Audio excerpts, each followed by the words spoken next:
Well, welcome everybody, and thank you for joining us back here on Military Environmental Health and Memories channel. The channel's starting to gather a little bit of momentum now, and our videos, although we've only done 4 or 5 so far, they get quite a bit of traction, and the views per video when we first started were 20 and 30, and I thought, oh God, it's a disaster. And now we look at them and they're moving into the hundreds, and in some of the videos, many hundreds. So at the get-go here, let me put a little request out, if you don't mind, and that is for your support. So the support that I would request from you is very, very simple. If you look down below as you watch this on YouTube, this is not live, this is a pre-recorded one, but even so, despite the fact that you can't interact with us as we talk today, what you can do in a way of showing your support and furthering the reach of what we're doing, if you just simply click the subscribe button below me now on your screen, and if you're interested and you want to hear more and listen to further guests as we go forward, then just click the alert bell, the little bell button. And what that will do is put you in the YouTube algorithm. And every time we set a video up, YouTube will say to you via a little message, they're about to go live again. And then that means you can either run to the hills and hide away because we're yakking again, or you can join us and watch. So please hit the subscribe, hit the bell. You can also comment if you wish, not live. No one's going to be able to react to you live, but by all means add comments. And adding comments and giving us feedback on what you've seen and what you've listened to actually further pushes the video out via YouTube. So that YouTube works on the basis of, are people interested in what's being presented to them? Are they interacting? Are they liking? Are they subscribing? And if the answer is yes, YouTube then pushes you up the algorithms and further spreads the reach of the channel. So this channel's aim, very simply, before I introduce my guest, is to discuss military environmental health memories, not just Army. And the idea is that we invite guests on who have been part at any time of their military career, even if it was just for one day, but any time in their military career, if they were part of environmental health in the Army, the Navy, the Air Force, or even in a foreign force. And I've got people from Kenya who will be joining us in the non too distant future. They're welcome to join us on this channel. They're welcome to tell us their stories. It's informal and it's meant to be a little bit of fun. And the idea is to preserve memories. You know, this is a wonderful opportunity for people to tell their story to people who they wouldn't normally engage with. So enough about that. Let's move on, and I'm going to introduce my guest now. I feel very honoured, actually. I've met this gentleman a few times over the past 4, 5, maybe 6 years, actually, on a couple of occasions. I'm sad to say it's been at funerals, but also at military functions, and in particular reunion dinners. And we're going to talk a little bit about those right at the very end of the little chat. And so without further ado, if I was to click this little button on the screen, will appear Colonel Retired Chris Best. Chris, welcome, and thank you for joining us. How are you doing today? I'm not bad, Dick. Thanks very much for having me along. Oh, it's our pleasure. I'm really, really chuffed that you've agreed to join us. So all we're going to do is have a bit of a chat, as if we were sat down in the pub over a pint of beer, yakking away. And what I'd like us to do, Chris, if it's okay with you, is kind of follow the journey of your military career. And why don't we start right at the beginning? And I'm particularly interested, where did you go to school? And then at what point did you think, I know, I'll go and get in the British Army? I was born in a place called East Ards in the West Riding of Yorkshire, born of an Irish father and English mother. Never saw much of him, I'm afraid. He was busy working overseas for much of the early days, and they parted company when I was about 8 years old. Since then, he's remarried, and I've got a number of half siblings, and they only learned about me when our father died about 20 odd years ago. But since then, we've met several times, and they're Americans, but we get on fine despite that. Good, okay. And a couple of moves, and ended up being lucky enough at 11 plus to be awarded a scholarship to go to the local posh school, and that was an ambition I had, because I knew that they did Latin, and I was keen to be a historian, and I thought doing Latin would be good with an option of Greek later. Sadly, I got there and I didn't really mix in, and I guess might like it as a scholarship lad is a bit like being on free school meals. I was lower class and didn't sort of meet the others. So it wasn't a good experience for me. Having said that, there was much that I learned at school about tradition, loyalty, teamwork, and so forth. And I've got no resentment against the school. Good. So that would have set you in good stead. Just out of interest, did you learn much Latin? Did you recall much Latin? I didn't. My third form master was the Latin master. At the end of my first year, he wrote, every time he puts his hand up, it shows his own ignorance. So, no, I didn't. That's fair. I finally left school, knew that I was going to do 4 O-levels, and that wouldn't get me to sixth form. So, and I'm walking down the bus station, the Army Careers Information Officer is there, and the poster says, you don't need O-levels to be a professional. I thought, that's me. I walked in, and with no understanding of what the Army was all about, but that was it. And 5 months later, I joined as a voice. Yeah. Did you, so obviously everyone that knows you will know of your career, Royal Army Medical Corps. Did you go straight into the medics, or was there a stint anywhere else first? No, I did. I was conned into the medics. They said I was too bright to join the infantry, which having had a lot of fun with the infantry, that's an insult to the infantry. But they come into the medics with the prospects of becoming a laboratory technician without telling me that I'd need another 4 O-levels or whatever to join that particular trade. So what did we go? What were they called? The medical assistant. Medical assistant. That was core policy. Every trade trained in that trade. Got it. Were you was a boy soldiers? Was it apprentice or straight in as a recruit? What avenue did you? There was a number of schemes: junior leaders, junior trades, which is what I joined, and junior apprentices. I was offered an apprenticeship. I associated the word apprentice with meccano, with mechanics, and all that sort of thing. And I failed at that. I had no practical capability. I said, no, I don't want to be an apprentice. So I was sent to a junior tradesmen's regiment, and which dealt with all arms and services, and all arms, and offered a number of different trades, including medical assistant training.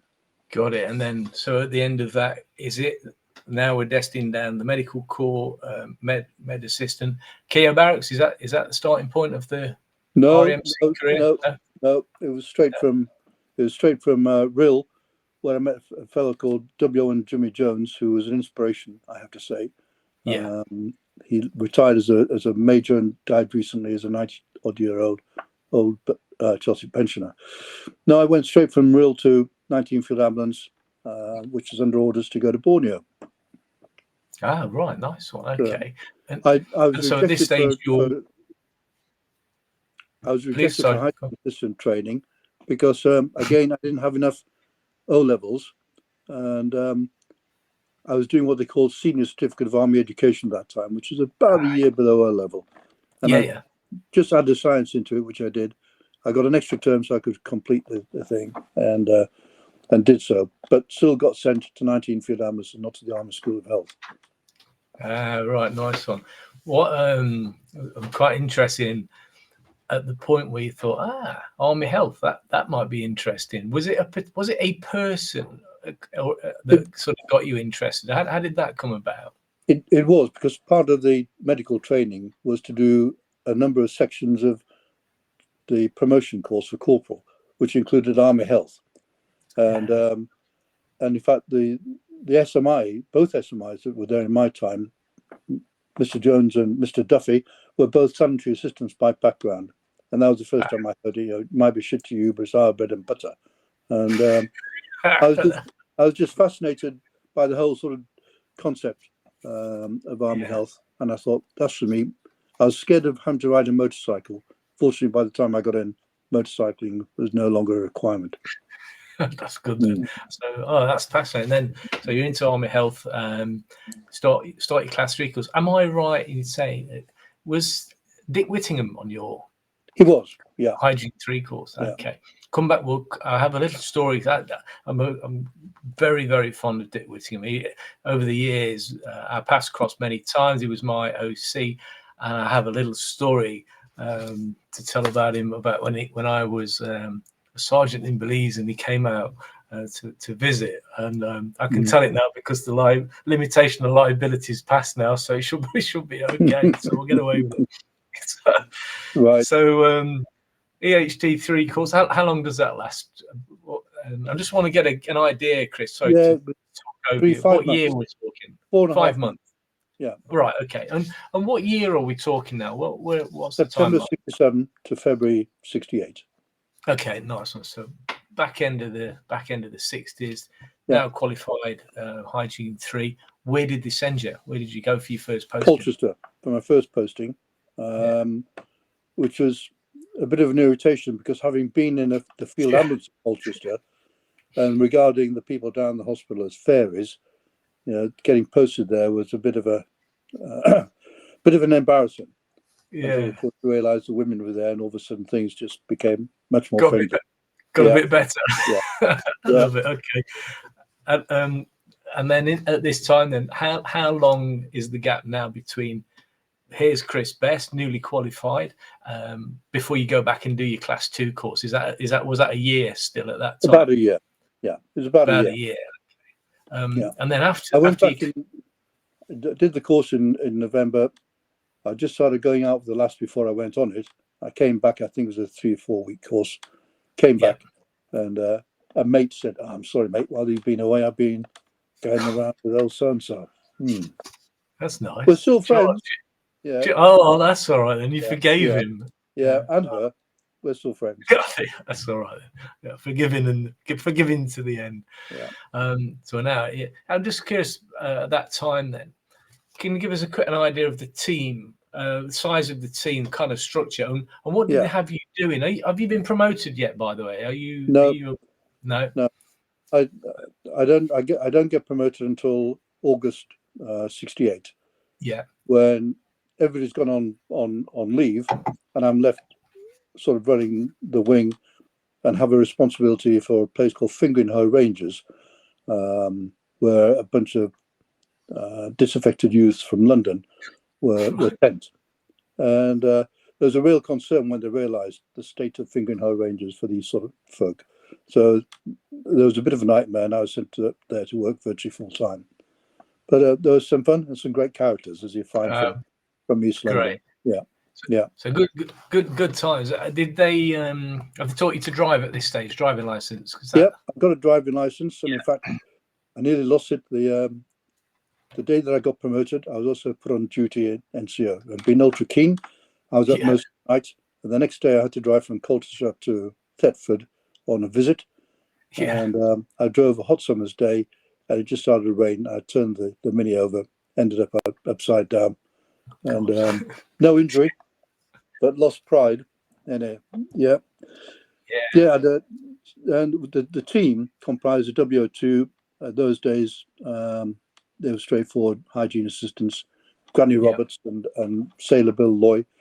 A sergeant who was then Alec Anderson ended up at WO1. 2 corporals, at that time, the late Tony Field and Brian Membry, who became a PHI and the EHO later. And the other Tom along with me was John Ogden. That was a team. The Lord joined later by Bob Lindsay, who left nursing to come and become a hygiene assistant. That is the thing. I never knew that. I knew Bob for many years at Keogh, as well as Bob was the captain training officer at Keogh on one of my tours here. I've got a lot of time for Bob Lindsay. Lovely fellow, absolutely wonderful man. He is really nice. Him and Dick Whittington. And then, so let's fast forward to during this time. Then, did you get off on any exercises or any little trips during because you're quite in your formative years as an EH at this stage, aren't you? No, nothing from the district at all. But one of the things I'd had when I was at Rill, we saw a parachute brigade do a descent on Denby Moor, and the regiment was sort of tabbed along to it, and then you could go to your special to arm organisation. So I was able to go and meet up with medics, some of whom had been Rill lads themselves. And I thought, quite apart from the adventure, that the extra pay of £2.12 and 6 a week, I think it was a big attraction too. Yeah. But later on, when I went on my Class 1 course, I failed it the first time because I just got married and had better things on my mind. When I went back to resit, Ray Moody was on the same course as me, and he was a corporal at PFA at the time. And his mate from PFA came along, told me there's a vacancy coming up. Why didn't I offer himself? School arrangement to go and have an interview with the adjutant, and the closing conversation with Captain David Bridge, the adjutant, was, okay, Corps best, all you need to do is go away, get yourself fit, pass the course, we'll have a look at you, and if you're up to scratch, you'll get the promotion. And that's exactly what happened. Yeah, brilliant. Yeah. Oh, good. So now you're parachute trained as well then. Yeah. Yeah. Wow. The problem was by going volunteering for parachuting, was unbeknownst to me, we'd given up our quarter, which was due to be posted to Gibraltar. It was a mobile home, and I turned down the first quarter that they offered me because it was in rag order. Yeah. And somehow the military system, the orderly room at PFA took me on strength when in fact I should have been attached, subject to passing the course. They took me on strength. Records wrote to 9 Company, said strike him off, and that meant I was no longer entitled to a quarter.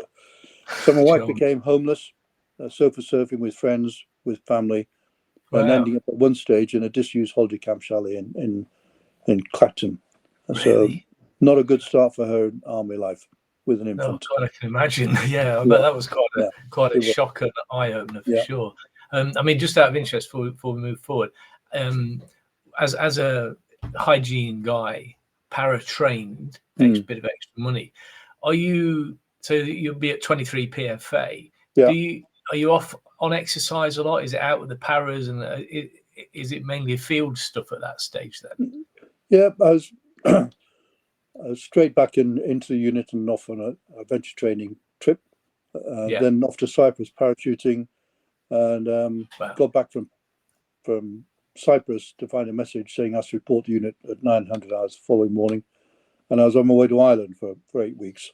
I'm promoted, shall I say, to sergeant on that, and posted to Ireland with HQ 16 Power Brigade. After that, came back and did a bit of mithering about, and in New Year 71, 72, I was part of the advance party and stayed out in Kenya for 8 weeks with the Paralog Regiment. And after that, later on, a 3-month detachment to 9 Squadron, Para Squadron RE in Canada. Outstanding bunch of lads to be with. And had the young Dr. Jolliffe just past B Company as our medical officer out there. Now is his introduction to the army. Yeah, it's good. Well, that sounds like a really fun, because you're a young. Okay, you've got married, but you're still a young and obviously a fit lad, and you're getting out and about and all these little exercises and jollies around. That's really cool. I have my little list, and I'd like to just kind of fast forward and get your thoughts on some of the postings that I know you've had. So you actually were posted a proper tour of Northern Ireland. Yeah. What year was that, Chris? 74. 74. Yeah. And are you? So you're what, sergeant staff at what? Sergeant still. Sergeant. Yeah. Well, tell me a little bit about that and the kind of work you're involved in as a environmental health guy in Ireland. Then I'm quite fascinated as to what was going on at that time. Ireland was very challenging because it was still a new theatre to be in. It was immature, so to speak, taking over old industrial buildings, troops living in there. So there was a lot of work to be done. And in fairness to the system, it was much more reactive to recommendations to improve living standards within the place. It was relatively easy getting money, I think, in those days. So much so that you felt, you're doing a good job here. it's being seen, it's being acknowledged, and react well to it. We worked by ourselves in those days, the two of us. Boy Smart was my boss at PHI. Oh yeah, yeah. And we would drive around in a Q car, so grow the long hair and all that sort of stuff. That could be a bit hairy at times, and always had to be cautious. I had a Dada came, Major Ken Hedges, who I drove around the province, and who I was driving along. He asked if I'd got my weapon. Of course, sir, got my weapon, standing orders. But what about when you're by yourself? I said, no, I don't take it then. Why not? I said, well, by the time I realized I'm in a situation where I might need to use it, get into a position to be able to react, then I'd probably be dead meat. I'd much rather get caught with nothing. And well, he ordered me that I would, and I didn't deny him. I just didn't do it. Yeah. I did get worried though when I started asking, was I carrying my Red Cross ID card around with me? I thought, SAS, is he winding me up to be popped out, and then Red Cross man executed by the RA? I get a bit paranoid about it. Yeah. Oh man, I was keen. Very satisfying work. Yeah, it sounds that, because it's a real job to do, isn't it? Yeah. I want to mention something that, because at that time then, as you said, conditions weren't the best, so you had a real job to do. Great that people are listening and providing, reacting to those recommendations. What was it like for the lads? Not so much the EH, but the guys the patrollers, the people on the streets, people in their OPs, that kind of stuff. What was their standards of living like? In places pretty horrendous. In some places they'd be 2-tiered, 3-tiered beds. In some areas, long hard hours. Oftentimes, insufficient hot water supply when guys came back in after an overnight patrol or something like that. The great saviours were I can't remember the polite word that we can use for them, but they were mainly Asians who set up little canteens because the NAFI weren't prepared to do it. And units loved them because they provided a 24-hour service. Guys came in from patrol and they could get a burger. And the unit did well. The unit got us handsome sums into their PRI. So they provided an excellent sort of service. But they were an EH nightmare, as they sort of treated all the burgers and just slapped them back on again. A bit of heat up. Oh God, from food safety. Yeah, but we didn't get a huge amount. One of my real sorries, Army health-wise, was in '74 with the introduction of the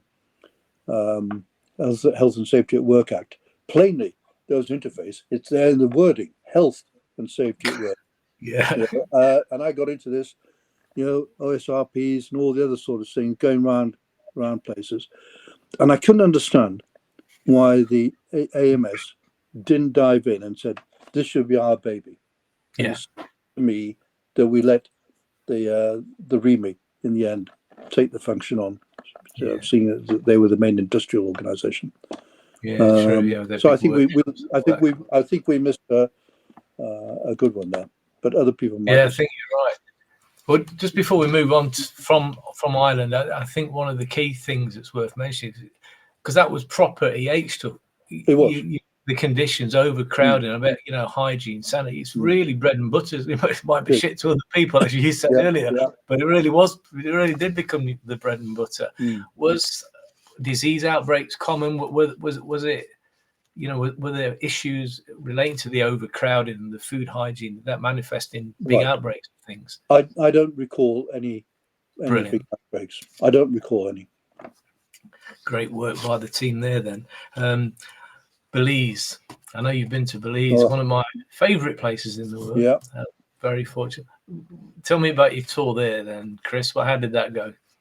Well, short notice tour, 8 days notice, pack your bags and go. And my reaction to records was, I've had enough. Just give me a fortnight so I can find somewhere for my wife to live. Long story behind that. And I'm jacking anyway. Why? Because by that time, people 2 or 3 years my junior are 2 or 3 ranks above me, and I was never invited to apply for health inspector training. Disappointment, but there we go. So I thought I'd just quit, and made it quite clear I was going to. So I went off to Belize. Then within a month of getting there, I had a posting order to Hong Kong. Well, I couldn't turn that down. Sweetener, that's nice. And I got stuck. But Belize, again, single-handed post as a sergeant, a relatively reactive organisation around us with regard to Army health. Again, I like to get sort of stuck in and hands-on. Small team of staff working to spraying and swing fogging and so forth for me around airport camp. Very early on, within 3 or 4 days, in fact, I was taken by helicopter down to the newly developing Rideau camp, which sappers had just started laying out, where they had a bout of DMV, and the place was flooded, so the helicopter didn't land. It just jumped off into the water and was picked up a couple of days later. But it was quite emotional standing in a tent with a bunch of hairy-ass sappers singing "Away in a Manger" for a Christmas carol sort of thing. Well, you're making me cry. You're bringing the tears. It was. I felt quite emotional, I can tell you. Yeah. Oh, that's fantastic, and a wonderful place. Very brief. It's not about me, but I can honestly say it's one of the best 6-month periods of my life. It was. I love that place, and it's on my bucket list. I will go back to Belize again one day for a holiday. So you mentioned Hong Kong. I'm assuming full tour. Get a few years out there. 2.5 years. Almost 2.5 years. And I got out there, and within a very short while, a couple of weeks or so, the Dada, who was Colonel George Stewart, came into the office one Monday, I think it was, a Tuesday. He said, Sergeant Best, you're going on a jungle warfare instructor's course. I hadn't asked for it. But actually, I thought, that was great. Because like you, I thought Belize was wonderful. I really hoped I'd get back there. And I thought, if I get this in my back pocket, a stronger argument for sending me back there. So I was happy to do it. And one of the best courses I've done. Outstanding. Can imagine, and I know you did very well on that course as well. You wouldn't say it, but you did. You did really, really well, didn't you? In fact, I know there was comments from the senior officers at the time praising how well you actually did, Dick. And I'm not operated in a jungle myself in that capacity, but it's a arduous, tough gig, isn't it? Yeah.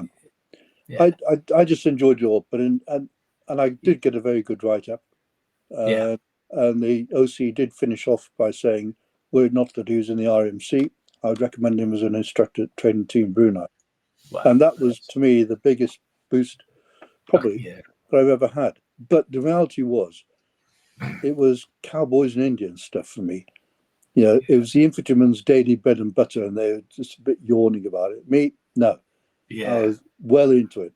I can imagine. I imagine it being really not easy, but really good fun, hard, but good. Just loved it. Challenging. The challenge must be immense, but the reward will equally be as immense, I guess. So please go on. Well, one of the issues that I was mindful that going out there with an RAMC cap badge on, it'd be no use saying, I can't help you, mate. I'm a rat catcher, not a medic. And so I managed to get a couple of weeks in A&E at BMH and just did the odd bit of suturing hither and thither and boned up on my sort of first aid skills on the basis that let them believe you know what you're doing and they'd be happy. And that worked quite well. Nice to have in your back pocket, actually, that little bit of extra, because you're right. People, they look at the cap badge, oh, there's a medic, excuse me. Absolutely. Help. Come here. So when we finished our Hong Kong tour then, after a couple of years, am I right? Is it back to Germany? Are you back to the office in Senelog? Yeah. Germany I was pleased with. Senelog I wasn't. The boss I was pleased with because I knew him from Northern Ireland when we were both sergeants together, and that was Graham. And Graham was a joy to work for. Yeah. He simply was. He is enthusiastic. He didn't come up with wild ass ideas. He got stuck in, and he was an excellent deliverer of training. Good man. That's it. Yeah, and a great post in Germany. I spent 5 years there myself, in total, absolutely wonderful. I think if I'm hearing you right, you had quite a varied career within Army Health. That sounds like you had some great postings, some good challenges, some good fun there. Then, of course, you then got commissioned, and that's going to necessitate you moving away from Army Health, isn't it? So, what was the prompter for commissioning, and how did that go? Okay, I left the School of Health early to go on promotion to acting staff sergeant to HQ 1 Armoured Div. And shortly afterwards, I was made substantive in the ranks. So I was a sergeant for about 10 years, so it must have been a fairly good one before I got promoted. But went there, and the commander med was a chap called David Weeks, who'd been a field ambulance CEO. He'd been to the Staff College. He'd been responsible for running officer careers at MOD. And he's just a good sort of fellow that talked to us as a grown-up. So much so that we would have a happy hour most Friday afternoons at Crate, and he and the SO2 and Dave Gunn, who is the EHI, were coming down the office and share a beer and a few stories and so forth. And Colonel Weeks was just, I thought, excellent the way he handled us. He, I came back from doing a job somewhere one day, got back to the office late, took the vehicle back in, dropped the boy ticket off, and down the corridor came Commander Med, and he said, "Oh, staff, I need to apologise to you. I don't know how I've missed this, and he showed me a signal which called forward a whole pile of people for commissioning interviews.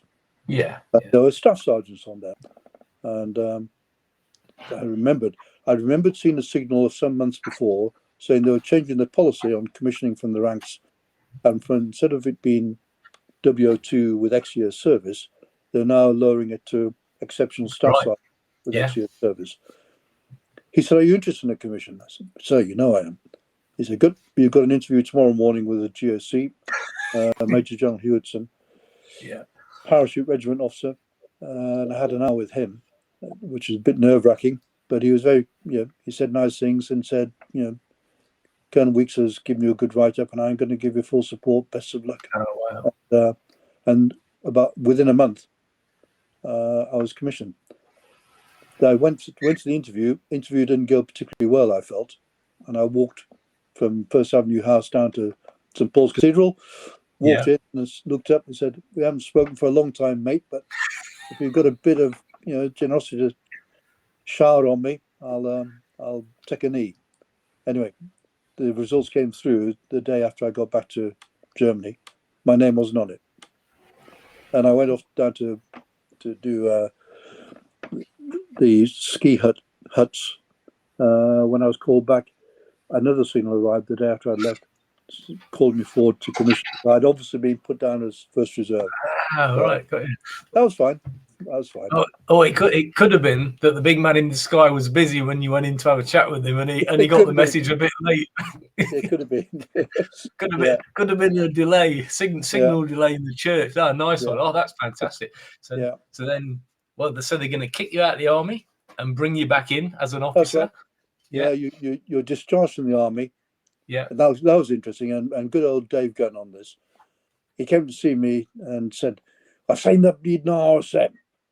And he says, "About your gift, your leaving gift." And he says, "Well, you're not leaving, are you?" And I said, "Yes, he is, because he's getting commissioned." "Why is he getting commissioned? He's only a bleeding staff sergeant." Anyway, Ben Gunn made the argument and then pulled out the bits in sergeant's mess rules that people on commissioning would be given a top prize farewell rather than a plaque. And that's exactly what happened. Dave Gunn stood up for that. Good man. Oh, brilliant. And then the next commission, I'm interested about the course that you go on. So was it MSO? What's that course? No, in those days it was called the ATQ, Admin Tech and Quartermaster's course.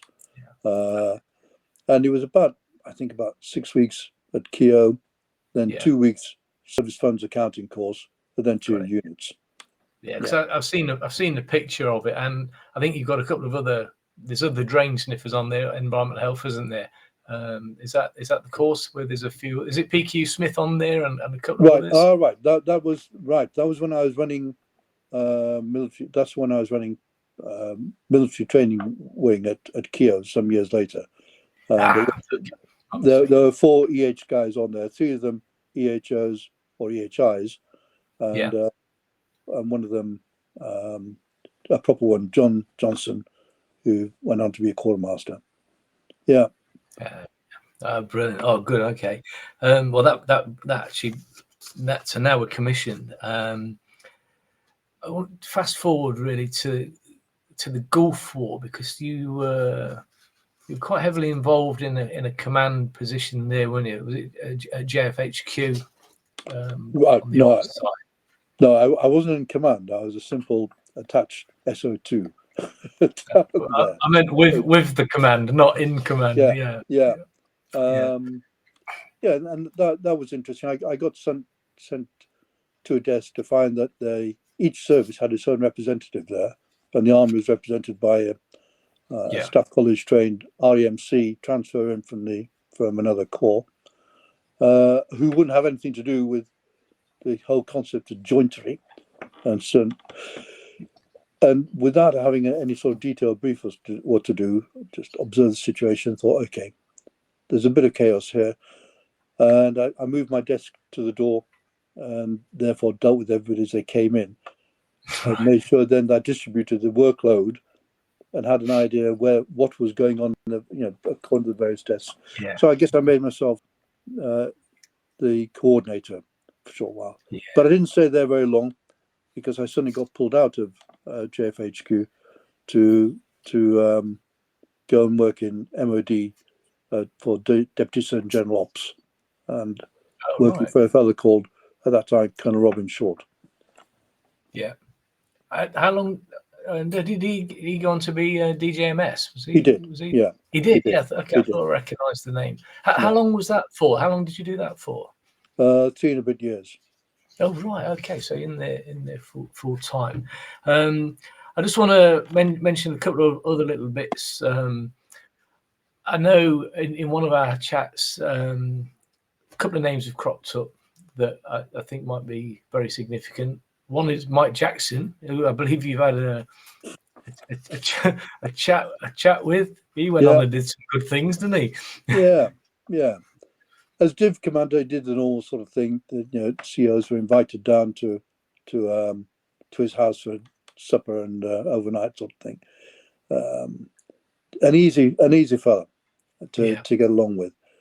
I did see that he wrote me up quite nicely at the end of my time as a CO, and said I had potential for at 1-star level as a regional brigade commander. And I thought, oh, that's great. That'll do me. Thank you. Yeah, too right.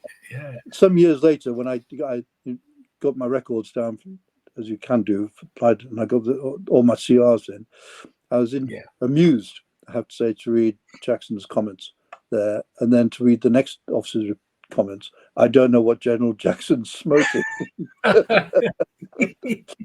absolutely true. Yeah, that's absolutely right. But importantly, Jackson became Commander-in-Chief at Land, or whatever it was called in those days, came to visit us in York, where we'd moved to. And in our briefing to him, I made, by this time I was Commander, Headquarters Army Medical Services, TA. A good job. Wow. I'd found that it seemed to me that the TA medics, the regional commanders, used the manpower days, the MTDs they had available to them. They used them and spread them about liberally in other places. But more irritatingly, they often had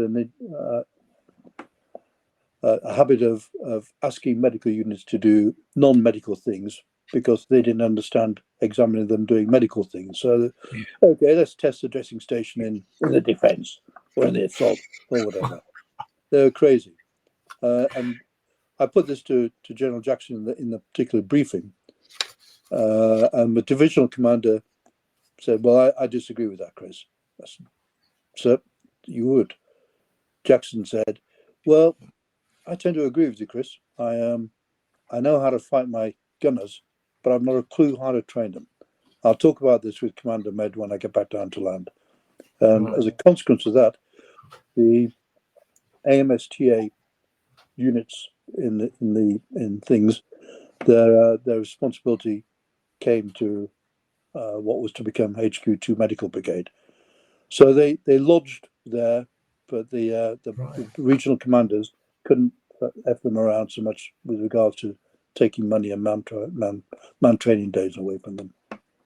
And it seems to me, looking back on it as an outsider of the civvy, the reputation the medical services had on operations in Afghanistan and Iraq and such were proof to the fact that the regular cadre of the medical services, well supported by the reserve forces, enabled us to give an outstanding service in support of operations. That is actually quite fascinating. It really is. And so I'm looking at my little clock. We're on the 40-minute mark, and a couple more things I want to get in before we come to the end and wind our stuff up there. Because obviously we started off way back when, worked our way through drain sniffing here, there, and all over the world effectively. Bit of parachute training, for the cadre. It's quite a great thing to do. There's not that many drain sniffers, probably still to this day. I mean, I've been out a while now, but I'm guessing there's not that many who go on to do parachute training. So that's quite a thing to have done and achieved. And then to work through the ranks and go on and do command, because you commanded units as well. Can we just have a quick snapshot of the units that you actually were in command of? Well, they may take a different view, but I think I commanded 5 field ambulance and headquarters Army Medical Services TA. So two command posts. And when did you come to the end of your service? When was Index for yourself, Chris? I decided to put my notice in about 18 months early. The rationale being I was in charge of that rather than waiting until age 55 and then drop off the edge of a cliff. We were lucky in that we'd found a house somewhere where we wanted to live. My wife has set up a small business, never made a lot of money out of it, but we was working from home, running a bed and breakfast and a tea room. And I had the skills for making beds and waiting on, all well delivered. So I fitted in nicely there. And I kept contact with the military by doing a bit of battlefield tour guiding, but only for military units or veterans. Right. Okay. Yeah. Great stuff. And that kind of brings us full circle then. So got retired, now enjoying life, no doubt, chilling out in your lovely countryside house where you live, a beautiful place. Obviously, we won't mention where it is, but it's a beautiful location with your good lady. What do you do to keep busy now? I stumble around. Stumble around. No, I'm trying to sort out my books and such of what to do with them, because they ain't going to be much interest to my son, that's for sure. Right. Yeah. So we bought a camper van as well. So, and the great beauty about that is we simply watch Country File on a Sunday night. Where's the weather going to be? And that's where we go. I like that. Nice and easy. Go where you need to go. Whatever you want to do. You've done your bit, and obviously you can do what you like now, which is absolutely fantastic. I know you still keep in touch with the military side of things as well. I say we've met sadly a couple of funerals over the last few years, but equally you go to the RAMC reunited dinner, which we saw you there. Outstanding affair. Yeah, that was a great night. I really did enjoy that, and it was great to see yourself there and your very good friend Bob Newell as well. Which was really, really nice. It was very well attended, and it was a great night. A heads up on that, Dick, and good on you and Daz for the way you picked it up, and on Jeff and Ray, who did the job before. For me, it's the best RAMC event that I go to, because it's rankless. And so you can meet up with fellows you did crew training with, trade training with, sport with, fought with, drank with, and whatever else you did. And it's just great. You can drift around, and just keep chatting without getting too bored or too boring. You're right. It's just a good crack. It's the right old mix of people. And as you say, it doesn't matter. You could have been the brigadier general, the commander of whatever, or you could have been private blogs. You see, that's the other thing that shines through in chatting to you on a number of occasions. Life throws shit at you, doesn't it? But it doesn't matter. There's always a way forward. You know what? Really, I was very impressed with the little saying that you've got in your emails, that beyond the mountain, there's more mountains. Yeah, just drive the body on. There is no finish line. That's it. You've got to keep cracking on. So that's fascinating. Yeah. So I'm going to wind us up, if I may, Chris. You'll have the last word in case there's anything I've missed out that any thing or person you particularly want to mention. You get that opportunity in a moment. But if I may say so in closing, seriously, big thanks. And I was so pleased that you agreed to do this. It's been a good crack. I've really enjoyed it. It's flowed along. I can't believe it's nearly 50 minutes now. It's buzzed along really nicely. And the reason for that is very simple. You've had a fascinating career, and you've grabbed them opportunities as they come your way, and you've done shit, and you got stuck in, and you've had a good crack. And I don't want to blow smoke up your arse, Chris, but you're a good guy that goes with it as well. You've got the respect. No, you are, and you've got the respect of everybody. And it's a real honour and a pleasure to thank you for coming along. As I said, final words to yourself, sir. Anything you want to chuck in before we pull the curtains closed? Yeah, I think really it's a great trade. I did thoroughly enjoy my 14 and a bit years in it.